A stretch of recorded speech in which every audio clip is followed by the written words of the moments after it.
Pemirsa, khususnya mahasiswa Universitas Terbuka, selamat berjumpa dalam program perkuliahan Universitas Terbuka. Pada pertemuan ini, kita akan membahas mata kuliah manajemen dengan topik pengorganisasian.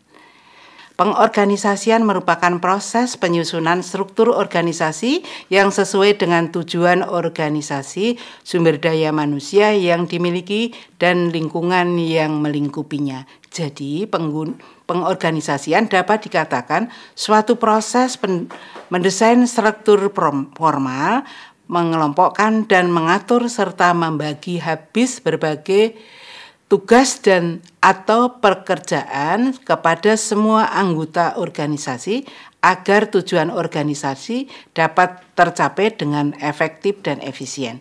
Dalam suatu organisasi tentu terdapat struktur organisasi.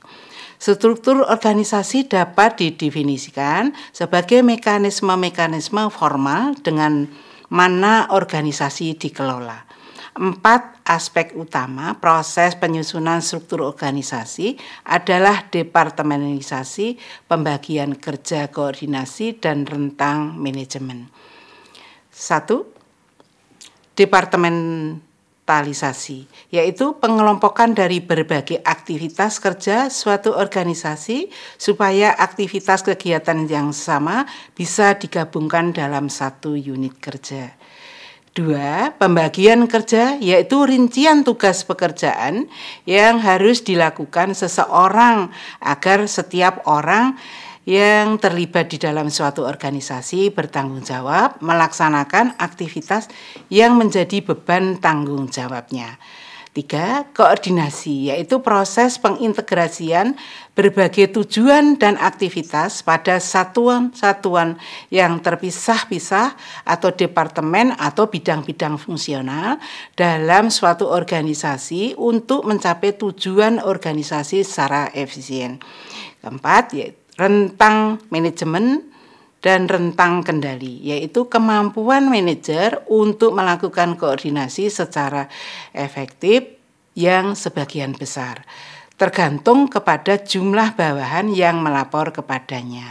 Proses pengorganisasian. Pengambilan keputusan pimpinan untuk mengorganisasikan suatu perusahaan disebut sebagai proses pengorganisasian. Pelaksanaan proses pengorganisasian yang sukses akan membuat suatu organisasi dapat mencapai tujuannya. Proses tersebut setidaknya mencakup langkah-langkah berikut. 1. Rencanakan organisasi berdasarkan tujuan. Langkah ini membantu meningkatkan kinerja organisasi dan membantu organisasi dalam pencapaian tujuannya berdasarkan sumber daya yang dimilikinya. 2. Membagi kriteria tugas. Tentukan tugas-tugas utama dan subtugas dan bagilah beban pekerjaan secara keseluruhan menjadi berbagai aktivitas yang secara logis dapat dilakukan oleh seorang karyawan. 3. Alokasi sumber daya untuk melaksanakan tugas, sehingga perusahaan dapat menentukan tenaga kerja yang akan mengisi tugas-tugas tersebut. 4. Evaluasi hasil dan strategi pembentukan organisasi perusahaan. Hasil evaluasi tersebut bisa dijadikan sumber informasi yang bisa dimanfaatkan dalam meningkatkan kinerja organisasi. Selanjutnya, struktur organisasi.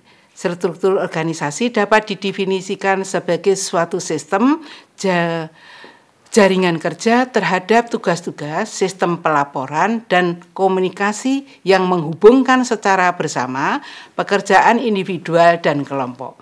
Pada intinya, struktur organisasi biasanya terdiri dari 3 atau 4 tingkatan manajemen, yaitu manajemen puncak atau top manajemen, manajemen menengah atau middle management, penyelia atau first line management, dan para karyawan teknis dan administrasi atau non-supervisor management.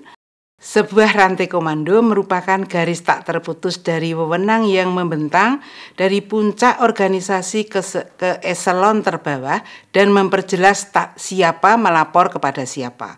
Rantai ini menjawab pertanyaan bagi para karyawan, misalnya kepada siapa saya harus melapor jika mesin mengalami kerusakan. Rantai komando memiliki dua sub konsep yang menjadi andalannya, yaitu wewenang dan kesatuan komando. Wewenang atau otoritas merujuk kepada setiap hak yang inheren dalam posisi manajerial untuk membuat perintah dan mengharapkan perintah itu dipenuhi. Asas kesatuan komando membantu mengamankan konsep garis wewenang yang tak terputuskan. Kesatuan ini menyatakan bahwa seseorang seharusnya memiliki satu dan hanya satu atasan kepada siapa ia bertanggung jawab langsung. Umumnya sebuah struktur organisasi disajikan dalam sebuah bentuk bagan. Hal ini untuk memudahkan pemahaman makna sebuah struktur organisasi. Bagan organisasi memperlihatkan susunan fungsi-fungsi, departemen-departemen atau posisi-posisi organisasi dan menunjukkan bagaimana hubungan di antaranya. Bagan organisasi menggambarkan 5 aspek utama suatu struktur organisasi. Kelima unsur tersebut adalah sebagai berikut. 1. Pembagian kerja. Setiap kotak menunjukkan individu atau satuan organisasi mana yang bertanggung jawab untuk kegiatan organisasi tertentu dan tingkat spesialisasi yang digunakan. 2. Manajer dan bawahan atau rantai perintah. Ini menunjukkan hubungan wewenang tanggung jawab yang menghubungkan antara atasan dan bawahan dalam keseluruhan organisasi, di mana aliran ini dimulai dari jenjang organisasi yang tertinggi sampai karyawan terendah. 3. Tipe pekerjaan yang dilaksanakan. Label atau deskripsi pada tiap kotak menunjukkan pekerjaan organisasional atau bidang tanggung jawab yang berbeda. 4. Pengelompokan segmen-segmen pekerjaan. Keseluruhan bagan menunjukkan atas dasar apa ingatan kegiatan. Organisasi dibagi atas dasar fungsional atau divisional atau lainnya. 5. Tingkatan manajemen suatu bagan tidak hanya menunjukkan manajer dan bawahan, tetapi juga keseluruhan hierarki manajemen. Henry Hughes mengungkapkan akan 4 bentuk bagan organisasi. Pertama, bentuk piramida. Bentuk ini yang paling banyak digunakan karena sederhana, jelas dan mudah dimengerti. 2. Bentuk vertikal. Bentuk vertikal agak menyerupai bentuk piramid, yaitu dalam pelimpahan kekuasaan dari atas ke bawah. Hanya bagan vertikal berwujud tegak terpenuhnya. 3. Bentuk horizontal. Bagan ini digambarkan secara mendatar. Aliran wewenang dan tanggung jawab digambarkan dari kiri ke kanan. 4. Bentuk lingkaran. Bagan ini menekankan pada hubungan antara satu jabatan dengan jabatan lain. Bentuk ini jarang digunakan dalam praktek. Adapun faktor-faktor utama menentukan perancangan struktur organisasi adalah sebagai berikut. Yang pertama, strategi organisasi untuk mencapai tujuannya. Strategi akan menjelaskan bagaimana aliran wewenang dan saluran komunikasi dapat disusun di antara para manajer bawahan. Aliran kerja sangat dipengaruhi strategi, sehingga bila strategi berubah, maka struktur organisasi berubah. Yang kedua, teknologi yang digunakan. Perbedaan teknologi yang digunakan untuk memproduksi barang-barang atau jasa akan membedakan bentuk struktur organisasi. Ketiga, anggota dan orang-orang terlibat dalam organisasi. Kemampuan dan cara berpikir orang-orang dalam organisasi serta kebutuhan mereka untuk bekerja sama harus diperhatikan dalam merancang struktur organisasi. Keempat, ukuran organisasi. Besarnya organisasi secara keseluruhan maupun satuan-satuan kerjanya akan sangat mempengaruhi struktur organisasi.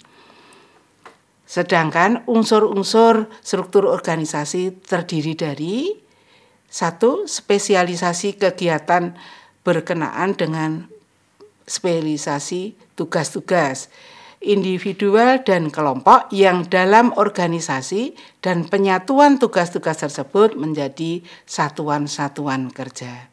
2. Standarisasi kegiatan merupakan prosedur-prosedur yang digunakan organisasi melaksanakan kegiatan seperti yang direncanakan. Ketiga, koordinasi kegiatan menunjukkan prosedur-prosedur yang mendelegasikan fungsi-fungsi satuan-satuan kerja dalam organisasi. Keempat, sentralisasi dan desentralisasi pembuatan keputusan yang menunjukkan letak kekuasaan pembuatan keputusan. Kelima, ukuran satuan kerja menunjukkan jumlah karyawan dalam satuan kelompok kerja. Organisasi formal dan informal. Organisasi formal bisa dideskripsikan sebagai sebuah sistem aktivitas yang terkoordinasi dalam wadah berbagai kelompok individu yang bisa bekerja sama di bawah kepemimpinan seseorang ke arah tujuan yang telah disepakati bersama. Organisasi informal mendeskripsikan interaksi dan hubungan antar karyawan serta membentuk suatu pola yang tidak secara khusus dan resmi diciptakan atau diatur oleh pihak manajemen. Sehingga kesimpulannya bisa ditarik. Yang pertama, suatu organisasi di dalamnya terdapat struktur organisasi yang biasanya dibuat dalam bentuk bagan. 2. Proses penyusunan struktur organisasi terjadi pada fungsi pengorganisasian.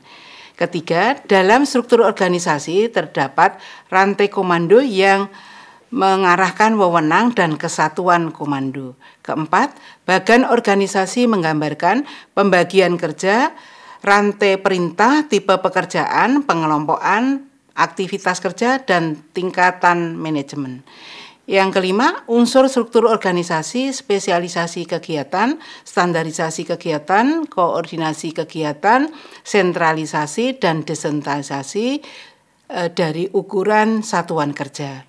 Keenam, organisasi dapat dibedakan menjadi organisasi formal dan organisasi informal.